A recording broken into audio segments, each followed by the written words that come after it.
So, show me your hair, bro. Is it growing nicely? Yeah, but Let's see. There we go. Put the comb back.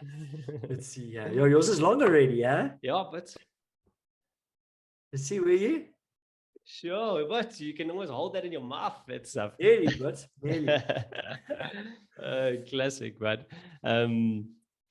yeah, I actually got a haircut this yesterday or the day before, and I showed the Oka picture. I was like, I want to grow my hair like this. He's like, cool, and he just did like a little cut.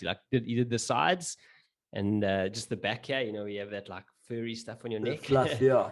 And then he's like, cool, what you have to do is like exactly what you're doing. He's like, you have to start brushing your hair back so that it gets used to that, you know. Yes. Especially this part here is like that needs to start going. so yeah, it's pretty cool, but I feel like it's the right time to do this if ever there was. Yeah, me too. I feel like 40s, fuck it, it's time to have long hair now. Yeah, as well. I'm gonna go for a haircut this afternoon, actually, also just to fucking trim away some of these like little flyaways that you start to grow over here. Yeah. And then the idea is that this gets long enough that you can then tuck it behind the ears. Yes, exactly. So that it actually stays in place. Otherwise it fucking puffs out big time, man. Yeah. Well, you got a good flipping set of hair there, but yes, it's really there. But I love it. Shit.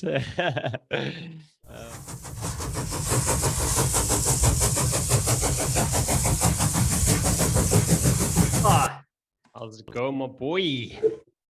How's it going, China? What's happening, brother? What's going? Is it cold there? Why have you got a jersey on? Yeah, it's winter, but it's flipping cold. That's right. You're in the southern hemisphere. It's winter. You're right. I know, but yes. Yeah, it's been like a bit of a cold spell the last week or so. And also living like right on the beach, but like you get that cold wind, and also because it comes up from Patagonia, so it's flipping, it goes through you, but the Antarctic chills. Yes, yeah, it's flipping.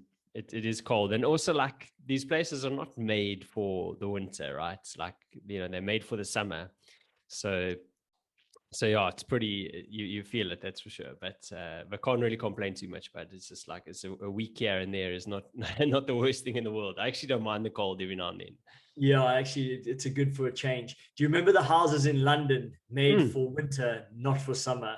Totally. And when it does get hot, fucking hell, they're like little sweat boxes. Yes, like at night when it's one of those hot British summer evenings, you like everyone's like sweating, like all the windows on the streets are open. Oaks come into work the next day and they're like, oh my God, I'm so tired. I couldn't sleep last night.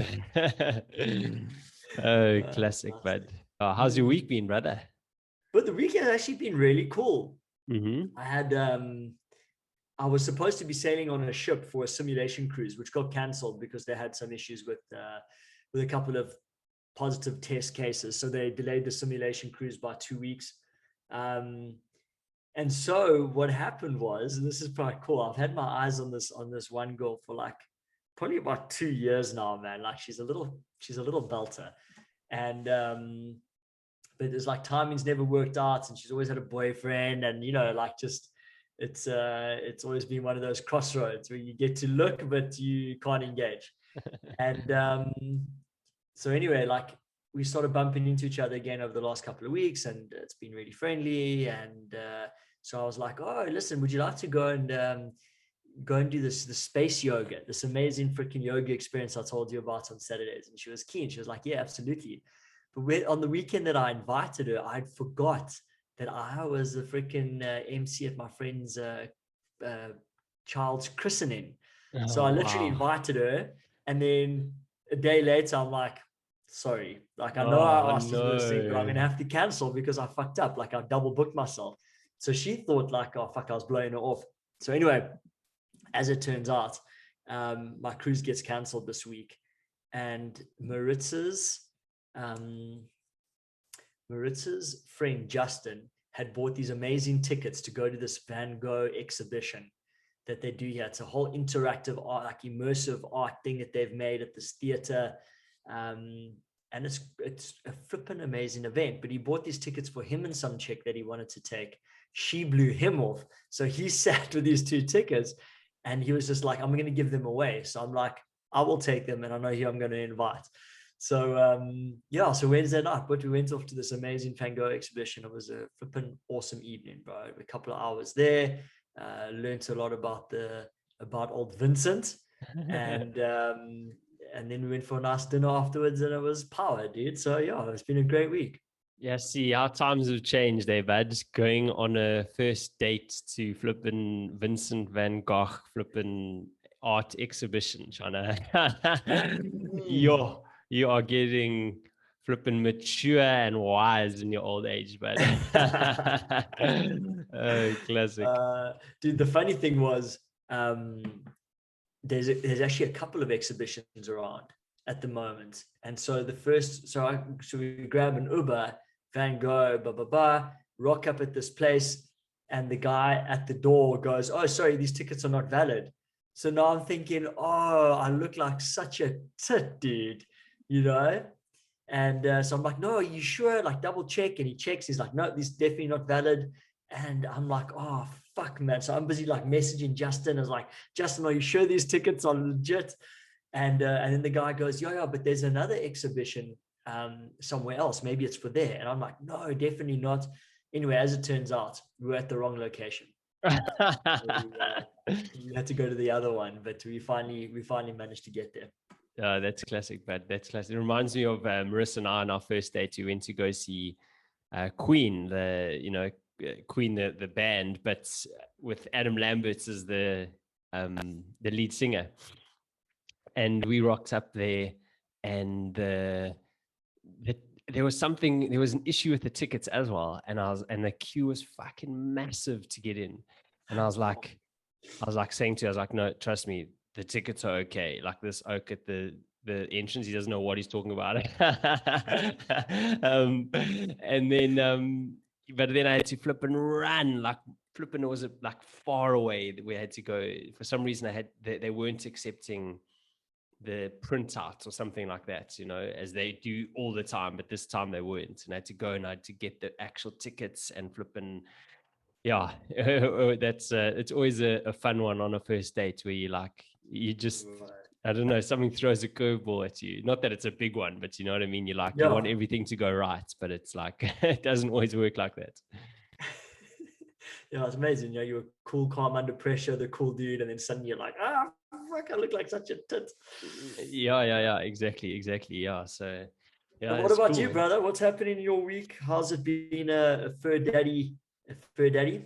Yeah, it's been good, but it's been good. We had our first little scare, actually. I mean, it's been awesome. Like, first of all, to start there, like just having this little awesome creature to be responsible for, and try to teach and protect and all these sort of things. But then, yes, yesterday, I don't know what happened.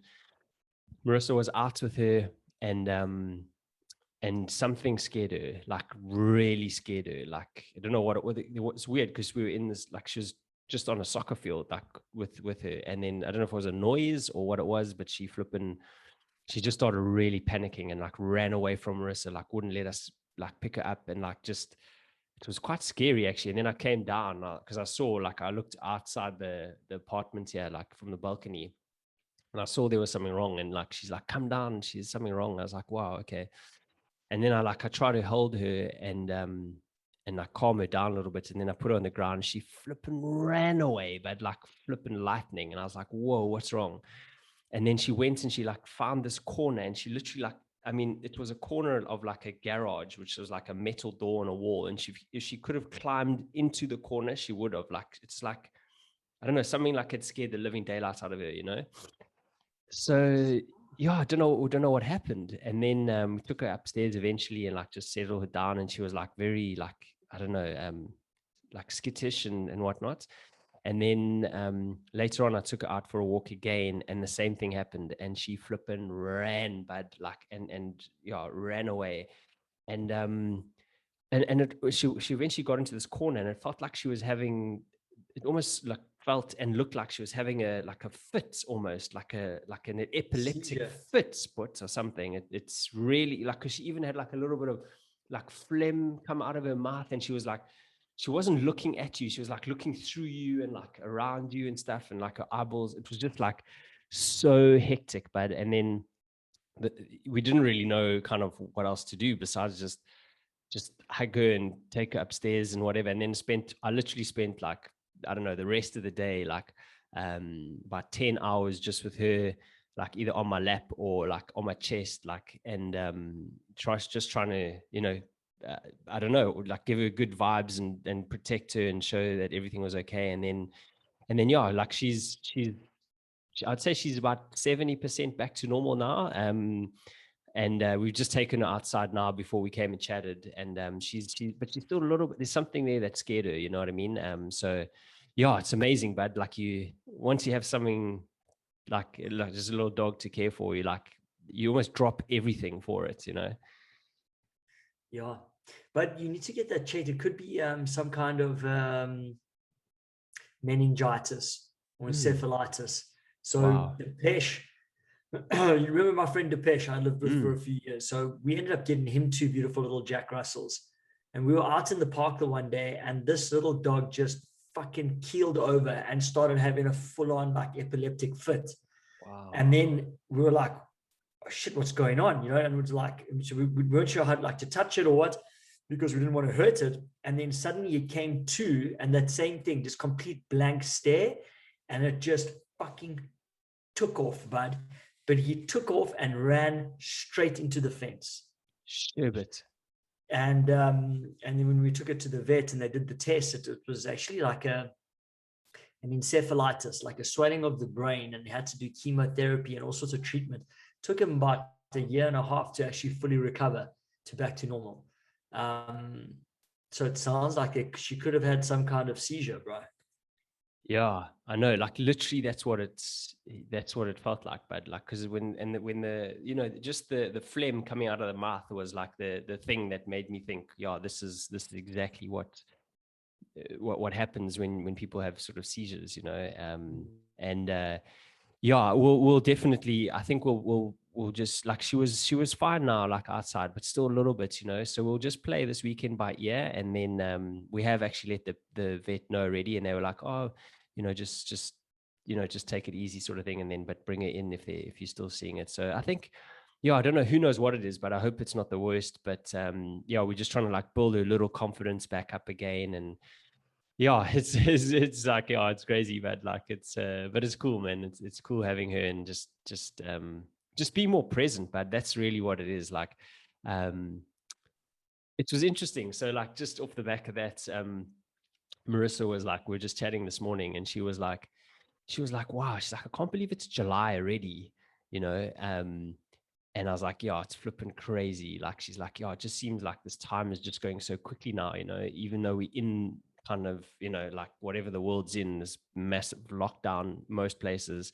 and you haven't been able to do half of what you would normally do. Time still seems to be going quickly. And, in some ways it feels like you haven't done much. And then her question was like, how can you make it feel like you kind of doing stuff more in life, and just, it's a very like broad question, should I say. And I was like, one of the things I think is so important, like, and it sounds just ridiculously cliche, is like, you actually feel more fulfilled when you are present, like, you you're not distracted by things. It actually fills you up by noticing the little details, like, so for example, we take sort of, we just look after Bella, like, she's lying on your chest when you're lying on the couch, and you could have your phone with you, sort of thing.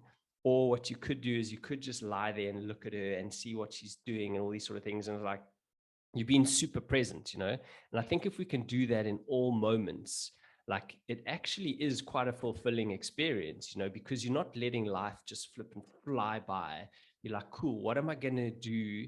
Or like, what am I actually noticing when I'm here, in this moment? And I actually think that's quite a cool way to feel like you're doing stuff and to almost be a bit more purposeful and stuff. You know, it's just like it's not something massive, although it is something massive, and we all have access to it. Blood presence is it's the solution to everyone's woes. It really is. Um, I really think the most probably profound book is The Power of Now, where he talks about that, right? And it's the solution for anxiety, it's the solution for depression, it's the solution for gaining more joy out of each moment is presence. But it's a constant battle between the psychological time that the mind wants to run to, which is somewhere in the future or somewhere in the past, and just now. That's it. And you're right, but when you are present, and I find when you go like on vacation, for example, right, you feel like you've done more in each day because you're aware, you know, there's new sensory, there's new things to sort of look at, see, experience. So you therefore you're more engaged. Yeah, I remember when we went to Peru, it felt like each day there was so much richness in each day because we were so excited and in the moment with everything, you know, landing in Iquitos and being picked up by the guy, going down to the little village and seeing all this new stuff that we had never experienced before. And so, you know, we weren't worried about picking up our phone and answering messages. We wanted to just be there and smell it and see it and connect with each other and every you know, new person that we came into contact with. Then you get used to a place or you become comfortable in a place, and now suddenly you start to get distracted by everything else that seems more flashy than where you are right now. Yeah, it's so fascinating, but like when you sort of become aware of your own habits, you know, especially like with reaching for your phone and all these things. And I know you've been having like Sundays off the phone, but even like I've for years tried to, you know, like I said, not turn my phone on for the first few hours of the day. I still find like I almost like I have this desire to like, right, what's going on now? You know, by the time it's time to, you know, to turn it on. And it's just so weird how addictive it is. You know, like it's crazy how addictive it is, that wanting for, I don't know, updates, I guess, on what's going on in the world. Yeah. It's bizarre. It's fucking bizarre. Yeah, definitely. So what is going to be your practice for you and Marissa to slow things down, as it were, and try to feel like each day has more substance to it? Yeah, I mean, I think it's happening naturally already, you know, like we basically, you know, we're now both waking up and taking Bella for a flipping walk together in the mornings. You know, like we always woke up together and that sort of stuff, but now we're really being present in that moment. Like, and it's the three of us doing things, you know, and then yeah, just being more conscious of each other's time as well, like, you know, because we need to plan a little bit better. And yeah, making time to do things like, as I guess the three of us sort of thing, you know. So it's and that involves just being present, like, you know, we're going to go out and we're going to go for a walk and we just going to make the most of it. And yeah, I think it's just evolved like that already, sort of thing. Yeah, and so yeah, it's so beautiful, but it's so beautiful. Yeah. That's awesome. So what's news also now on your piece of land, and when do you feel that you guys will start to lay plans for your building? So we're still busy finalizing the architecture, and once we've done that, which will probably be like a month, or maybe I don't know how long, maybe a month or two away even. We've already met a guy that's going to help us like recommend builders and stuff, and we're actually going to manage the whole thing ourselves rather than get a building company to do it. One, because it's always something we've wanted to do, is build our own place. but two, also because it's like a third of the price to do that way. You know, as soon as you get a company involved, it's like boom, you know.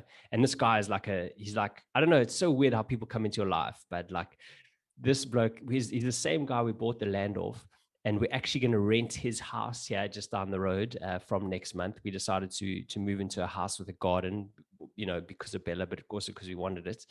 And he's also owns a few houses around here that he's like, yeah, this is what I do. He's like, there's no point in getting a building company. If you have any idea how to do things, then you can just manage it all yourself, you know. And he's got the trustworthy people, and it's like, cool, we'll be asking him for help when it comes to that. So yeah, this bloke was meant to be in our life right now, and it's so cool how these things just sort of sync up and work. But so it's yeah, we're really excited. But and it's interesting because yes, the longer we stay here, the more we kind of like feel, okay, maybe we just stay here, you know. We who knows about Portugal, sort of thing, you know, like yeah, it's interesting times, but it's interesting. So Yes, dude. Well, please stay long enough that I get to come and visit you in Brazil, man. yeah.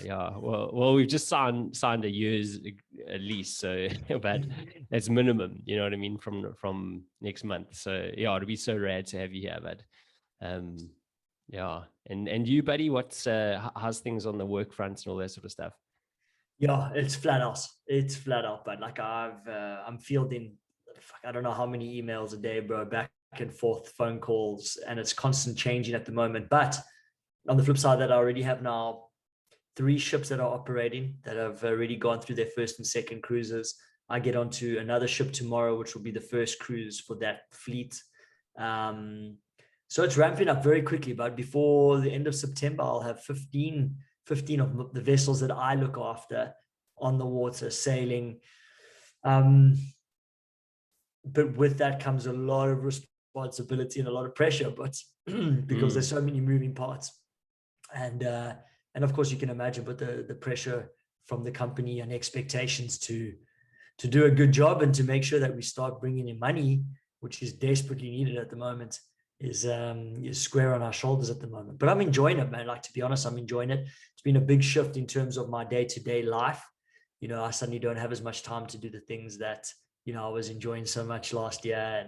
But everything's got a season, right? So this too shall pass, bud. So that's why you got to realize, like, life is about chapters, and every chapter reads slightly differently, and you just got to flow from one to the next. You can't be like, oh, well, you know, I'm sad or upset that I can't do that anymore. It's like, okay, it's time to change, bro. That's it. Yeah, It's time to change, and you gear up and you gear down, and you get a chance to breathe, and you get a chance that you have to be super active, and you keep learning along the way. So no, I'm enjoying, bud. I'm enjoying.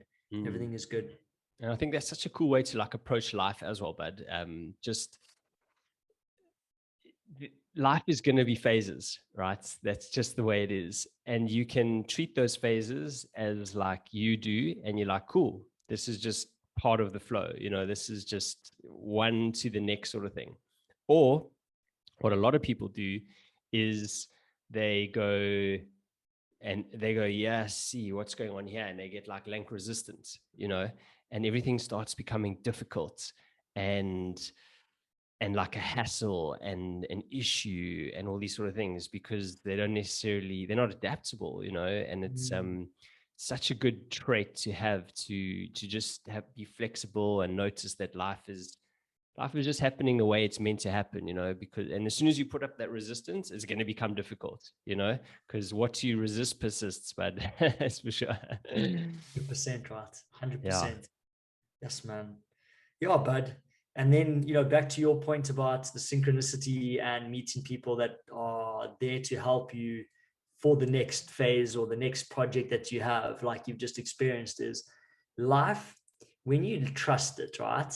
And when you relax into it, like what we're talking about now, to just flow with it, it's always got your back, bro. It's always had our back, you know?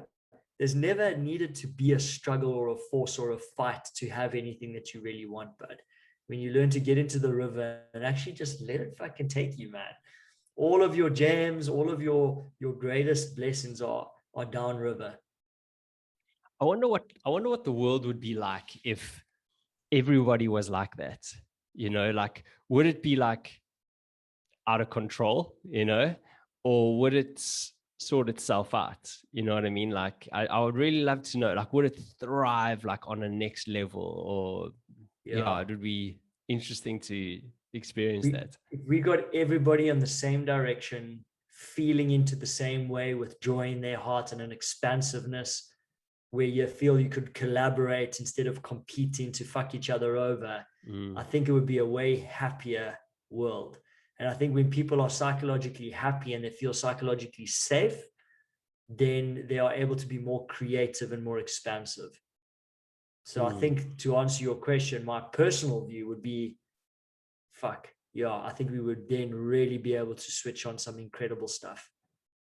I mean, we're going in that direction anyway. We keep expanding and growing and sort of developing, but I think we would do it at a much more rapid pace and in a different way if we all felt this way. Yeah. But yes, I always dream of like certain things like that, and like if I was like, say, the government, the president or whatever of a country, like what would I kind of do, to just to have like a high functioning, happy society, like, I don't know, I often think like the opportunity is there, but not many leaders seem to want to take it there or do it, like imagine you went, cool, you know what, guys, like we are going to make sure that we focus on education, like a good education, not the current crap that's going around. We're going to teach people to be curious. We're going to make sure that we supply like amazing food at like great prices. There's going to be incentives for everyone and disincentives for people too, like unhealthy stuff you just flip and tax the shit out of, for example. Healthy stuff like good fresh food from the farm, you incentivize the farmers, and you make it cheap and easy for the people to buy. Like, I think, you get those two things right, and you're on a good path. But like, I mean, I know it's much more complex than that. Of course it is. The world is just this ridiculously complex place, but I don't think anything is impossible. And it would be such an amazing like human experiment. I think like an experiment is often as a negative connotation, but this would be like a positive human experiment, societal experiments in the positive, because there's always been experiments on society, but most of them have been negative, and that's also weird. I just don't get it. Yeah, just but utopia is what you're dreaming of, man. I get. I mean, I guess, just I don't know, just a different society, like one where you, like you said, collaborative, where we're all collaborative, we're working together, we understand what the vision is of this particular society and population, and let's get everyone tied in and like and try and work towards that. It's like, rather than fucking like just competing and being negative with each other and all these things like the world currently seems to be. Like, it's just like, okay, if you can do one, then surely we can do the other. I read a really cool quote this week. It was like, if something along the lines of, if 1% of the world is in power, then it only takes 1% of us to take over, something along the lines of that, like, which is true. If there's only 1% of people that are effectively like in control, then all it does is it takes 1% of us to go, all right, cool, well, we're going to flip and take it back. So people underestimate how powerful they are and how our bond together can just make get things back on the flipping straight and narrow. Yeah, you're right. But it takes everybody to band together. And that's why I almost like, I appreciate the French, for example. When the people are unhappy, they all get together on the streets and they start throwing their fucking toys out the cot. And they're like, things need to change.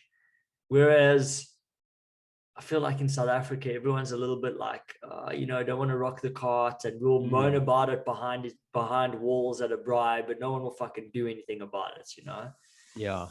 But you're right. You know, when the people stand up and they say enough's enough, then they get the change that they want.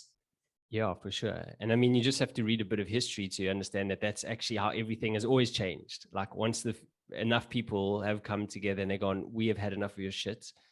We're gonna either leave, we're all gonna leave, and that'll stuff you up as well, or we're just gonna have a revolution and you know, get back what is rightly ours. So yeah. Anyway, I can keep dreaming for that to happen. Eh? Exactly. And Yeah. just live in our own little paradise right where we are, right? So you build in your little village there. I'm sure you're gonna have a beautiful utopian setup over there. And Miami right now for me is absolutely amazing and gorgeous for now. And so the important thing is that we're happy here, right? Your true Yeah. home. Yeah, exactly. But that's where you have to find it first, for sure. Like, especially if you want to create any change on a bigger scale too. I feel, you know, like you have to get that in line, and then you can start bringing people into your kind of line of thinking that are also want to, you know, make good positive changes in the world. So sort yourself out first before that all happens. Yeah.